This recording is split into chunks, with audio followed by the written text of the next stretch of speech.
Hi guys, so excited that you are joining me today. Today I'm going to talk about endometriosis. And did you know that March is Endometriosis Awareness Month? So stay tuned. I'm going to talk about this condition that affects a lot of women in their reproductive years, and I'm going to give you the signs and symptoms to see if you may have endometriosis. So stay tuned.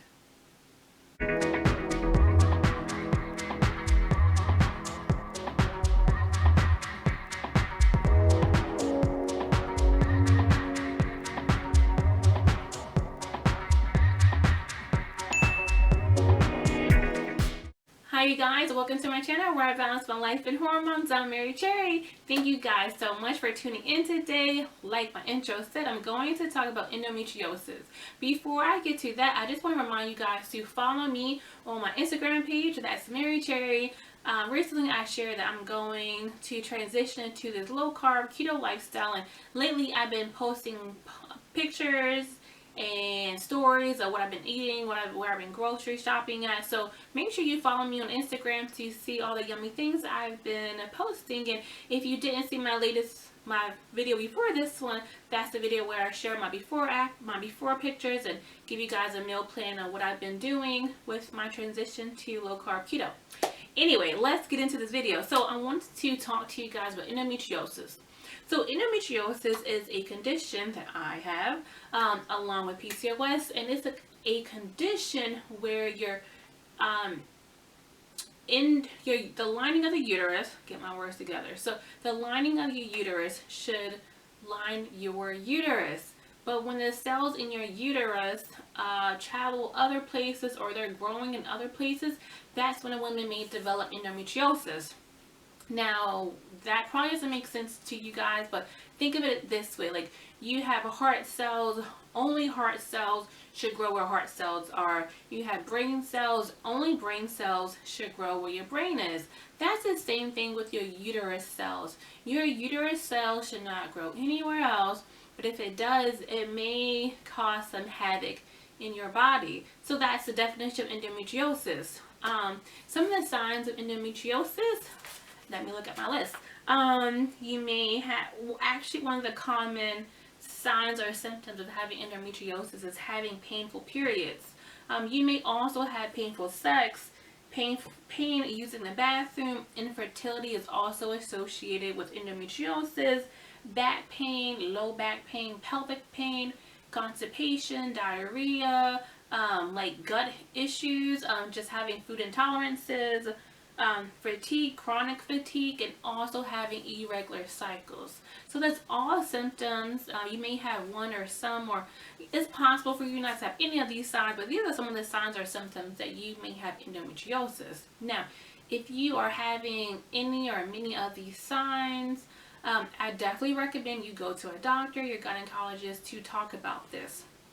Now, when I got diagnosed with endometriosis, the only sign I really had was irregular cycles, but that probably went with my PCOS. I don't really know, but I didn't go into my doctor's office talking about endometriosis, or didn't think it was that. The reason why I did, or how I got diagnosed with endometriosis, is I got a procedure done called a laparoscopic surgery, and that's when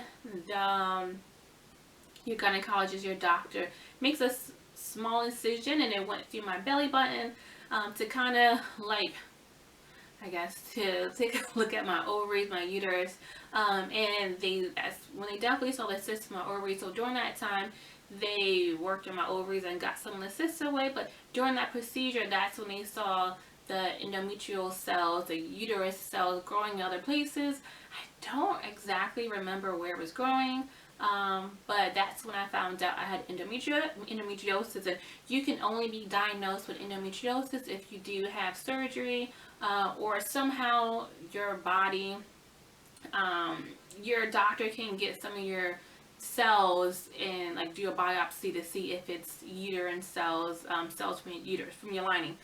So that's how you would get diagnosed with endometriosis. There's also an association that is prevalent for women with endometriosis to also have ovarian cancer, and I don't want to say it makes sense, but I can understand the correlation because it's overgrowth of cells. So it just, I can see why cancer can be prevalent with women with endometriosis. And I also want to mention too, one of the signs of my, I guess I have two big signs that in hindsight I do have endometriosis. So when I do have periods, my periods are pretty painful, like, and obviously pain is a spectrum when it comes to pain, right? But my period, well, let me just say about one of my periods that happened to me at work. I was at work, I felt the cramping, and the cramping just got super severe. I started crying. At one point I lay down on the floor just like bawling. I was like in fetal position, like I was telling myself, like, this must be what giving birth feels like, because this is the most painful thing I've ever been in before. Like, it just felt like blood was gushing out of me. I went to the bathroom to see what was going on. Heating pads didn't work. Drinking water didn't work. To be honest, what helped me was throwing up. And actually, I threw up in my boss's office. Yeah, I sure did. I threw up in my boss's trash can.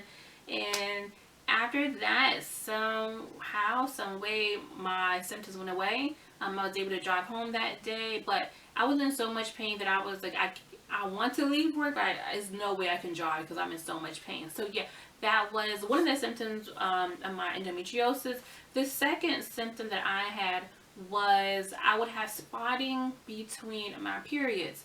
And the spotting would be like a dark brown color. So what my doctor told me was that was probably my uterine cells shedding in the wrong place. So wherever my endometriosis, my uterine cells are, it's probably in a location where it can actually be released through my uterus and come out into my panties, my like little panty liner or whatever. So I always had to wear panty liners because I just didn't know when I would have that brown spotting. So that brown spotting just means it's old blood, and it could be from a month ago, 3 months ago, like whenever it just wanted to shed. So that was my other sign that I had endometriosis.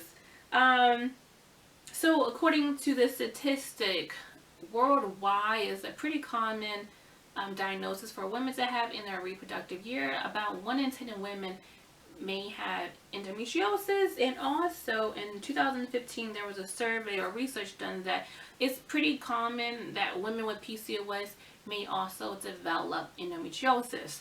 What we do know about endometriosis, there is some connection to gut health, inflammation, and high estrogen.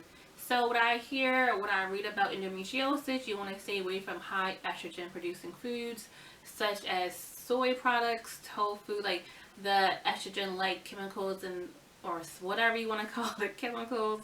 I mean, those products can also mimic estrogen in the body and kind of feed into that psychoendometriosis.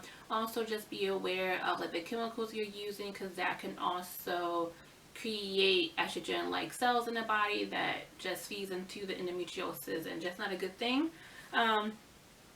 And so with women with PCOS, the difference with PCOS and endometriosis is that PCOS, it may cause irregular periods, absent periods, but it can also cause like that weight gain, facial hair, that hirsutism, facial hair, hair loss, but both of them can have infertility. You can have infertility in both of them. So the reason why infertility, and I'm just digressing from PCOS, the reason why you can have infertility with endometriosis is if those uterus cells are growing in places to prevent eggs to grow or eggs to pass through. Like maybe there's too many uterine cells in your fallopian tube. Maybe the eggs can't get past. Maybe there is extra cells in your ovaries where eggs can't grow in. So, and I also heard stories that uterine cells there's been cases of women have uterus cells on their lungs, like, I don't want to say in their butthole, but like inside their anus, like just places where you just didn't you know, your reproductive cells shouldn't be at, that's where the endometriosis, that's when the cells are growing. So yeah, so endometriosis is pretty similar to PCOS, but very different at the same time. Endometriosis, well, from what I can see, do not have like that anxiety, that weight gain, that depression that women with PCOS may have. But again, I had PCOS and endometriosis, so my kind of things go together. I don't know which one is which. But I can share with you guys that when I was getting pregnant, when I was going to Shady Grove Fertility, they kept addressing my PCOS, kept talking about my PCOS, and I was like, yeah, I know I'm trying to get pregnant, but you never talked about endometriosis.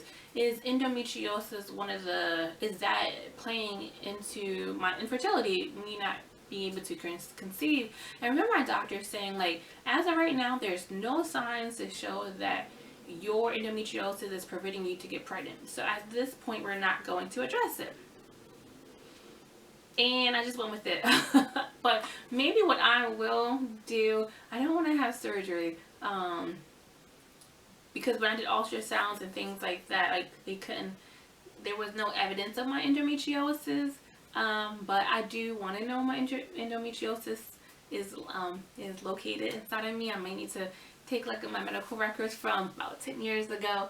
But yeah, I hope this information was very helpful to you guys. If you guys suspect that you do have endometriosis, I encourage you to contact your doctors, do some research, because it's real. It's a real thing, and you may be suffering in silence, and that's why I wanted to do this video, in case you do have pretty painful sex, intercourse, painful periods. Maybe it's not because of your diet. Maybe it's not because you're making bad lifestyle changes. Maybe it's because you have endometriosis. So if any of these signs sounds familiar to you, if this video resonates with you, definitely talk to your doctor, talk to someone about this, because it will help you out. Alright, thank you guys so much for watching this video. Again, I hope you found this video helpful. Like the button, share this with a friend, share this with one of your friends who is always talking about painful periods. This video may help her out. I really encourage you to do so. Until next time, I hope I guys see you soon. Bye.